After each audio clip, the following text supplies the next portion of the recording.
Okay, so the Chapter 7 practice test, I'm going to go through as much of it as I can in one video. I may split it up into two.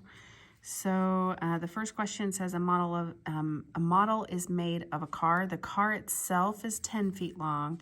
The model is 7 inches long. And they want the ratio of the length of the car to the length of the model. So they gave them to me in that order.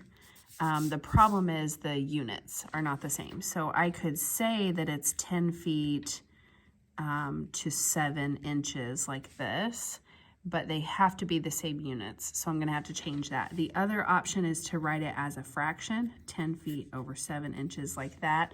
But in the multiple choices, they put it in as that like ratio form. So I'm gonna leave it like this. And then there are 12 inches in a foot. So I would take this times 12 to get it into inches. So that's 120 inches to 7 inches. So that one would be answer choice C. Okay. The second one, they said the measure of two complementary angles are in the ratio 1 to 5. So first you have to remember that complementary means the two angles add up to 90 degrees. So that's the first thing I need to remember. The other thing I need to remember is if it's in a ratio like this, remember these are multiples of whatever x is. I don't know what x is, but I could say that this is called 1x and this one is called 5x. And I don't know what that multiple is. X is the multiple of it. So 1 times that would give me the smaller of the two angles, and then 5 times that would give me the larger. But the one thing I do know is that those add up to 90 degrees. So I could say I've got a 1x and a 5x, and those add up to 90, which really means I've got 6x that adds up to 90. And if I divide by 6, that means x is going to be 15.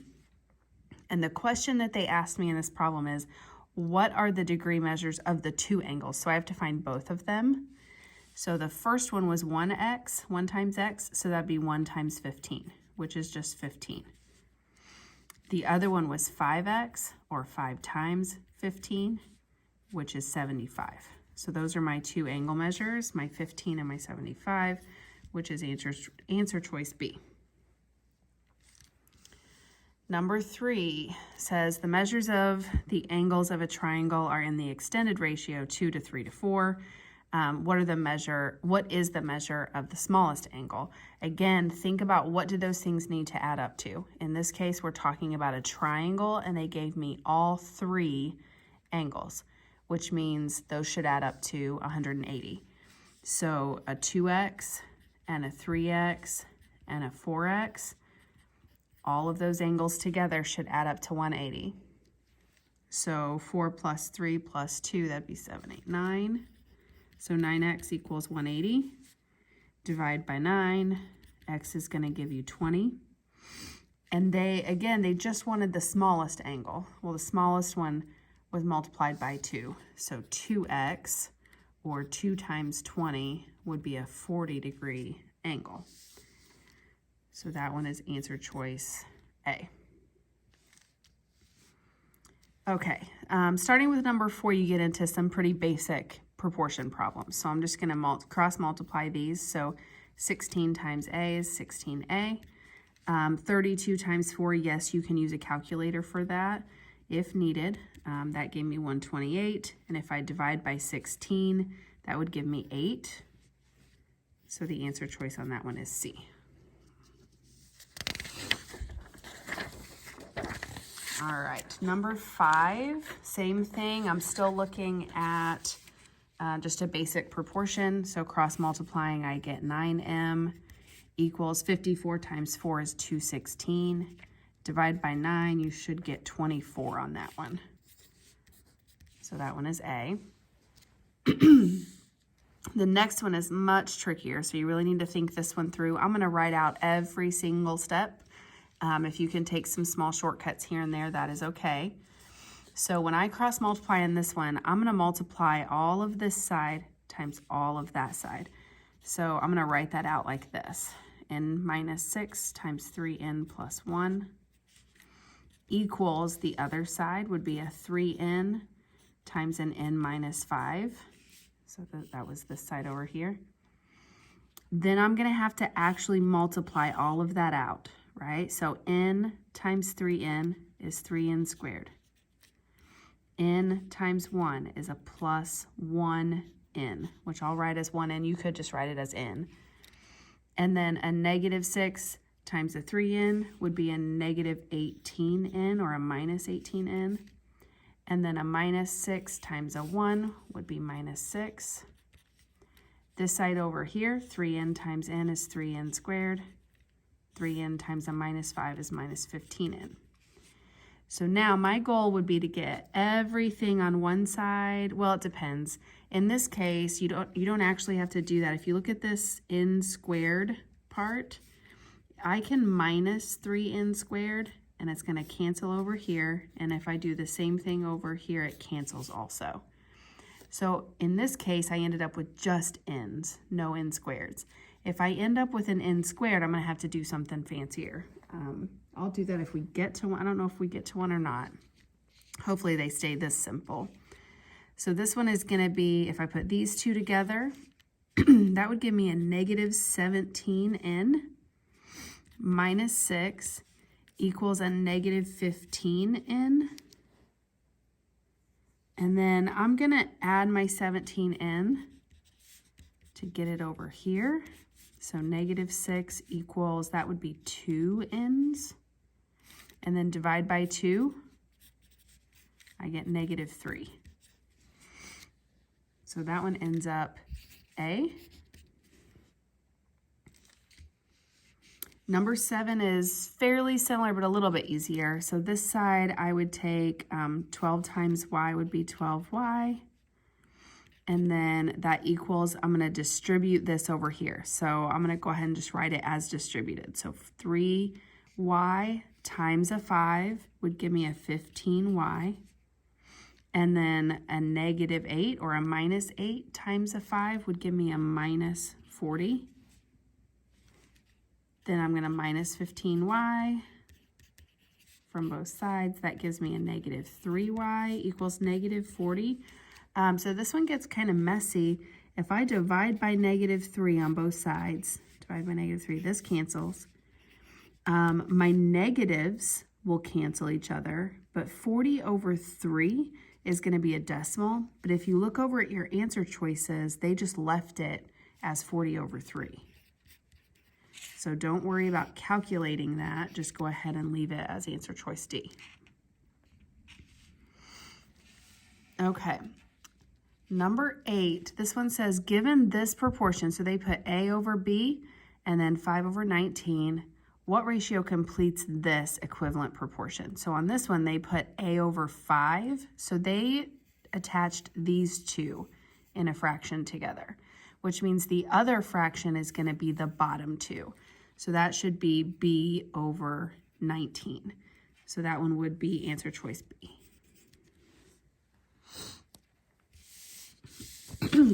Okay. Number 9. Are the polygons similar? If they are, write a similarity statement. So this is the one where the easiest way to do this would be to match up sides with one another and then see what that fraction simplifies to. So in other words, come up with a scale factor, right?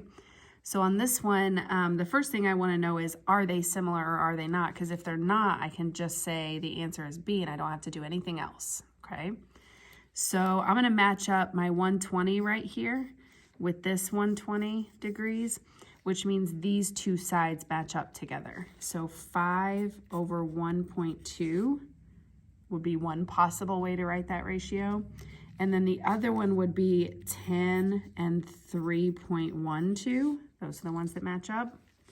So if I simplify those or just divide them, so if you just take your calculator and take 5 divided by 1.2, you get 4.16 repeating. So the 6 keeps going on and on and on, and then they rounded it there at the end because they ran out of space.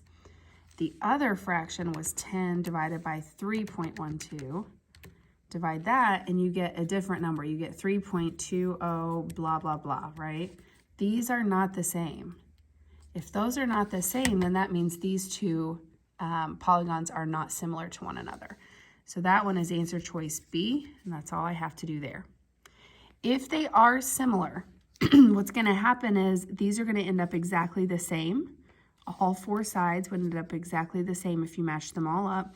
So then you could say that that scale factor, this part right here, would be whatever this was, right? So whatever that simplified down to. So hopefully you can match up, like angle A matches with angle M. So angle A would have to be in the same spot as M. So it wouldn't be this one, wouldn't be this one. None of those are actually right. Okay. Number 10, they want me to find the value of X, which is interesting because I've got an X and a Y in this polygon. So I need to make sure that I'm only looking for X in this case. So I'm going to match this up with this one. So an X minus 1 matches up with a 6. And then I'm going to match two up that are numbers. So maybe this one and this one could go together, or I could choose the 32 and the 24. I'm just going to pick the smaller numbers. So that equals 16 over 12. Make sure you put X minus 1 and 16 in the same spots in those ratios. And then you can cross multiply. So 12 times X is 12X.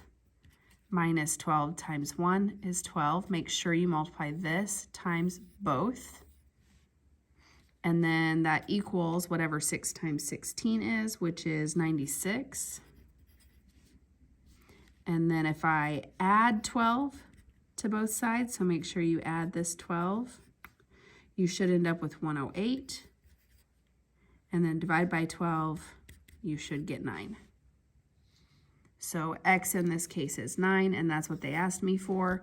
Always be careful and make sure they're actually asking you for the variable only and not the side length of that. All right, so number 11, very similar problem. I'm just going to match these up. So X minus 3 matches up with 2.5, and that's going to be equal to either of the two other ones, either the 8 and the 2 or the 16 and the 4. So I'm going to use 8 and 2 for mine. Again, cross multiply, so that'd be a 2x minus a 6 equals 8 times 2.5, which is 20. If I add 6, 2x equals 26. And if I divide by 2, x equals 13. So that one is A. Okay. Next page, number 12. Very similar problem again. This one is actually even simpler than those other two just because it's only an X. It's not binomial or anything like that. So I'm going to match up my 8 and my 55 and my 4 and my X. So again, if I cross multiply, 8 times X is 8X. 55 times 4, if you need to use a calculator for that, you can. That's pretty simple to do. You get 220. So X ends up equaling 27.5 if you divide by 8. Now, something else that I'll mention on this one, if I take this number and I divide it by 2, I get that one. So if I take this and divide it by 2, I'll get X. So if you want to use that method instead, you could get straight to that from there. Either way is fine though. Okay, number 13. In a diagram of a landscape plan, the scale is 1 centimeter is the same thing as 10 feet. So in the diagram, they said the trees are 3.1 centimeters apart. How far apart should the actual trees be planted? So again, I'm just going to set up another proportion. I know that this is the ratio I need to be using, 1 centimeter to 10 feet. So I'll leave those units on there. That should be equal to this statement over here, which the centimeters is what they gave me. So I'm going to put that up top with the other centimeters. I don't know how many feet it's supposed to be. So that's what I'm going to look for. So X times 1 is just X. 3.1 times 10 is 31. And again, X was in feet, so I'm going to put feet on that. So 31 feet should be my answer. Notice they did give me more than one that was 31. The difference is the units, so pay attention to that. That one should be B. Number 14, same situation again. They gave me the ratio, 1 millimeter, 500 kilometers, equals, they gave me 9,000 kilometers. So that has to go in the same place as the kilometers down here. So what I'm looking for is X millimeters. That's what I don't know. So cross multiply, 500X equals 9,000, divide by 500, X ends up 18, and again, has to be millimeters. So that one was B also. And then the last one on this page, they want to know, are the two triangles similar? Do you guys remember, I want you to think back to this angle-angle similarity, or side angle side, or side side side. If they give you side lengths, you would have to be thinking about one of these two. In this one, they gave me nothing but angles. So I know I'm not going to be using those two as my logic for it. So it either has to be C or D. Luckily, they gave me 2 of the 3 angles. So I'm just going to check and see what the third angle is. If I take 180 degrees and I take away the 2 angles they gave me, so the 60 and the 53 in this one, I get this last angle right here. So now I can see that this angle matches with this angle and this one matches with this one. So that is angle-angle similarity. So the answer is C.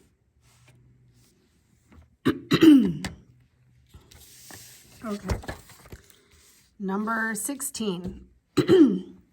Same situation. Are they similar? So I'm going to do the exact same thing again. I'm still in that same scenario where I don't have any sides to think about.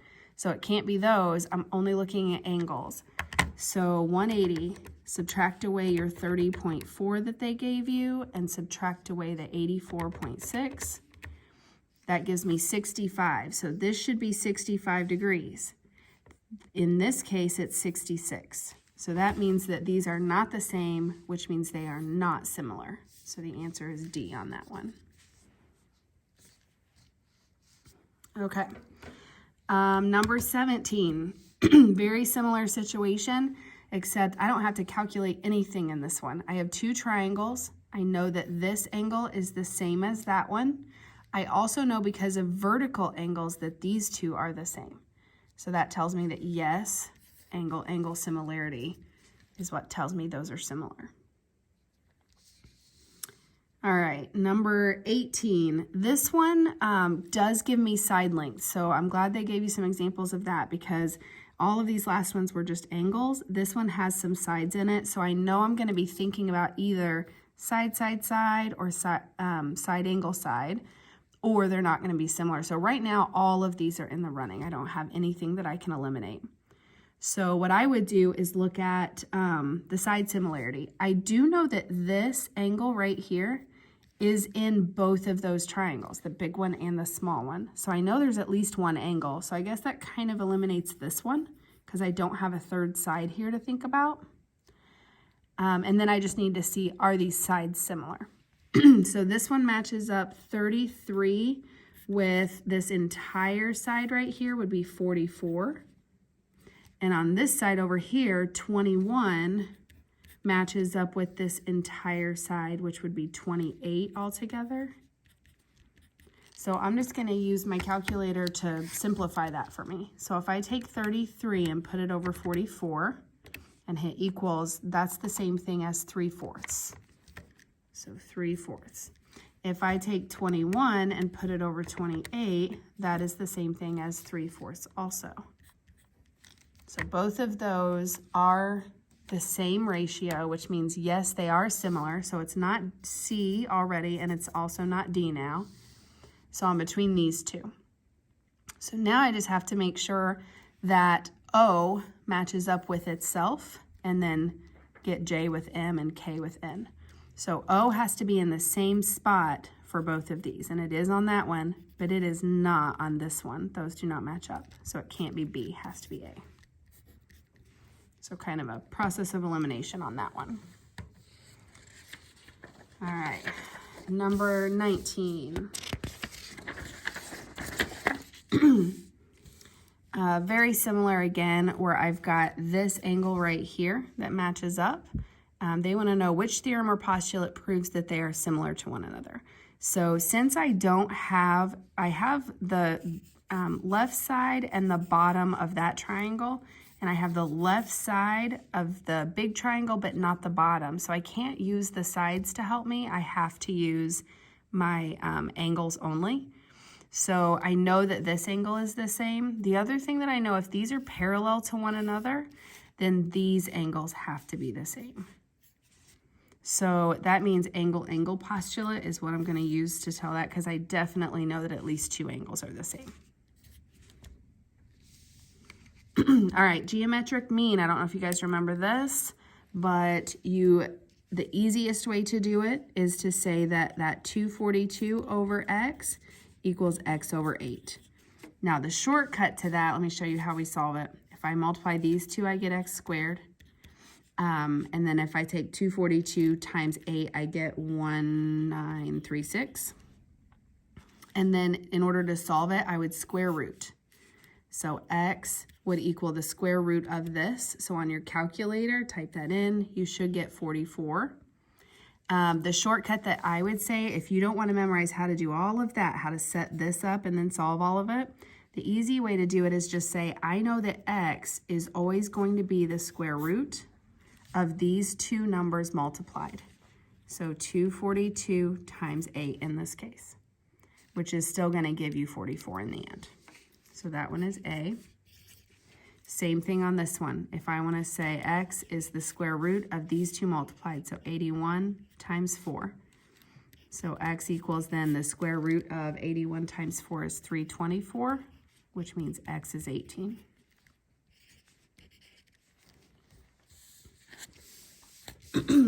All right, 22.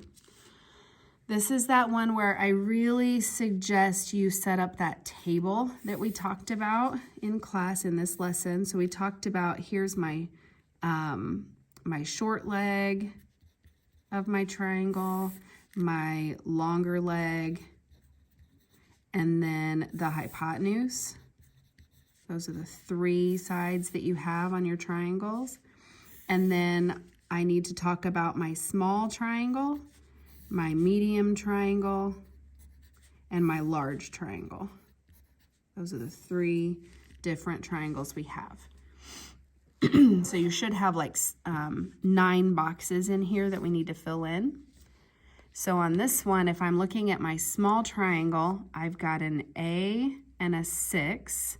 Actually, let's look at this one first so that you can kind of get a better idea of what's going on here. This medium-sized triangle right here, I have a 6 and I have an 8. So the medium triangle, my short leg is 6, my long leg is 8. The side that's opposite the right angle is always that longest one, 10.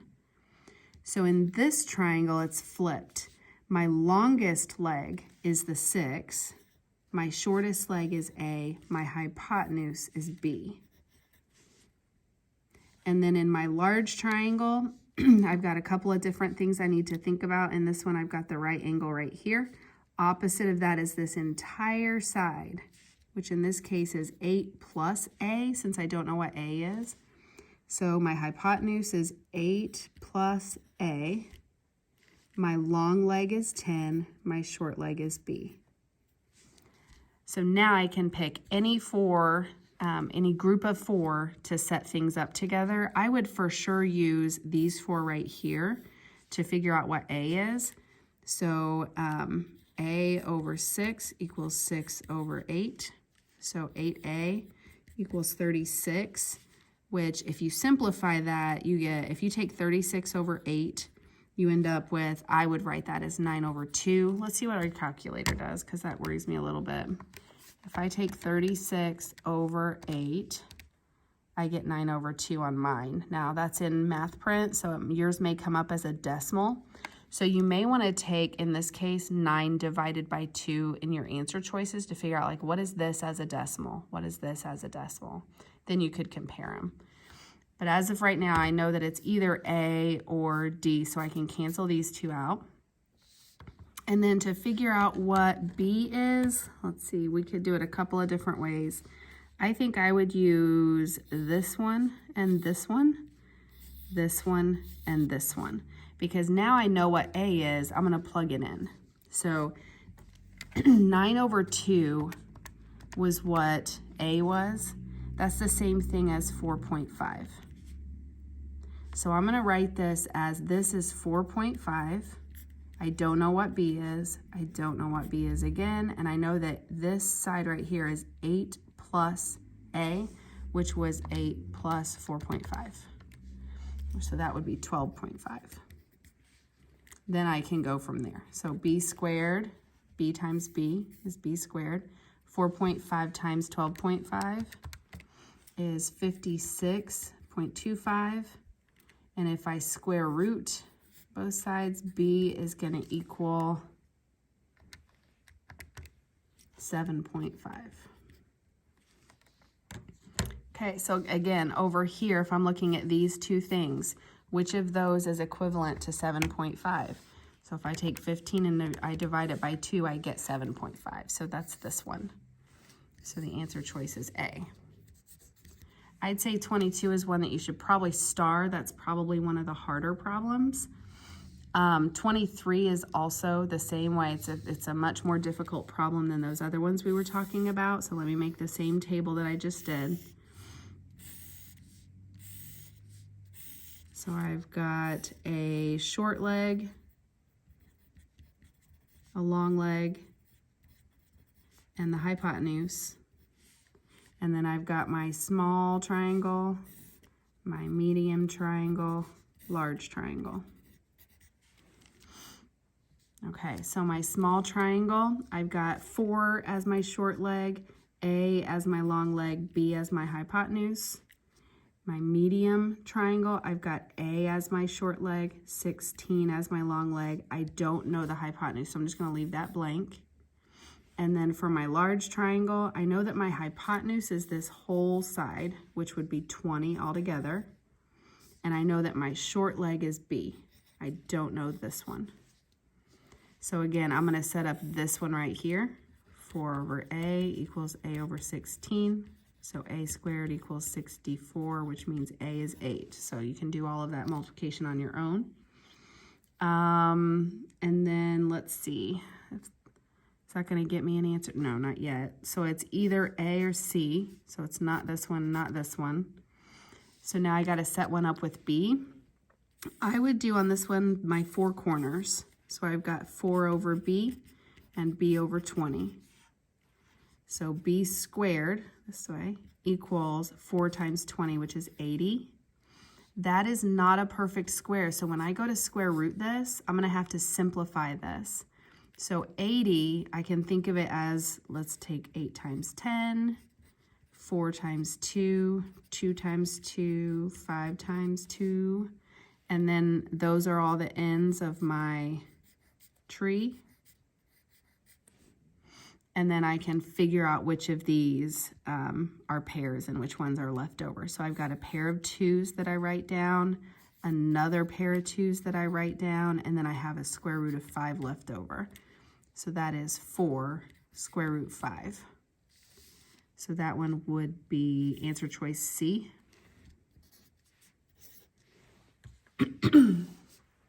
So I would star 22 and 23 as 2 that you definitely need to practice. Okay, 24, pretty similar situation on this one. I would do something a little bit different on this one. So when you set up your table, I would set up the table just like we did in the last problem. To save time, I'm not going to do that. I'm just going to tell you the ratio that I set up. So I ended up with 21 over C equals C over 5. And I solved that. So I got C squared equals 105. So C is the square root of 105. But they wanted me to find the length of the altitude. So let me tell you where I got that C from. I'm sorry, I didn't label it. This is what I had as C. I'm looking for this value right here. So I'm gonna call that X. Well, if that's C, then I really just have like a Pythagorean theorem problem right here. If I just look at this right here, you could go ahead and do what we did in that last one, but I decided to take a shortcut here and do Pythagorean theorem. So I did x squared plus 5 squared equals the square root of 105 squared, because this right here is the square root of 105.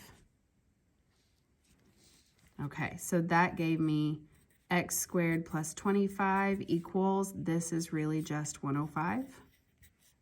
So x squared is, if I take 105 and I subtract 25, I get 80.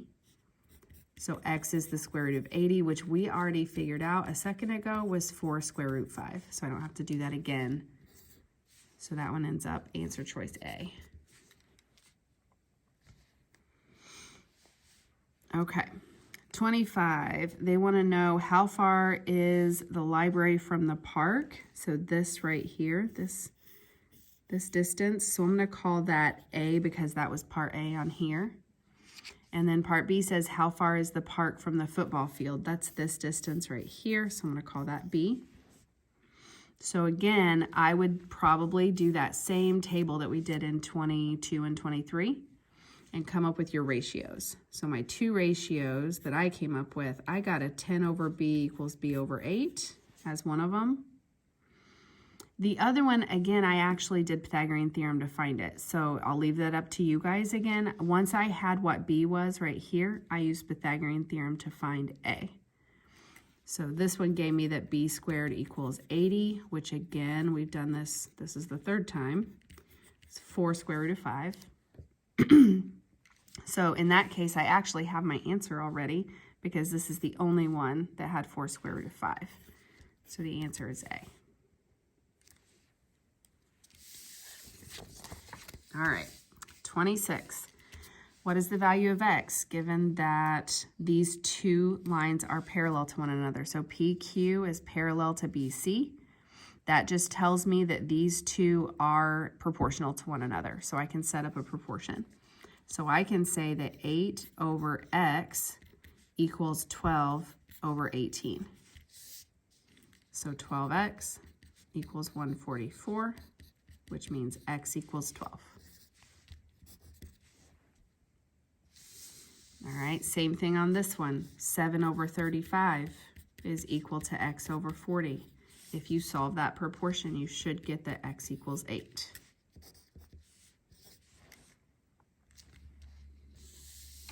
Okay. Last three. So 28. This one looks confusing, but it's really not that bad. So I've got this distance right here, and this distance right here, and this one right here. So I've got those three. They are asking me what is the length of plot 3, which is this one, along Cheshire Road. That's this one right here. So I'm missing this, but I can just set up that same proportion. 40 over 48 equals x over 64. So 48x equals 2560, which means x equals, if you divide that out, you would get this, 53.3 repeating, which is 53 1/3. So that one's C. 29, I set up a proportion also, so x over 4.6, because this and this can go together, and then equals this side over here attached to that one. So 12.2 over 5.1. Again, solve that proportion. You should get about 11.0. It kind of keeps going. So this one rounded to D, 11. Last one, if I multiply that out, 12 times A is 12A. 4 times A is 4A, and 4 times 2 is 8. If you minus 4A from both sides, you get 8A equals 8. So A has to be 1.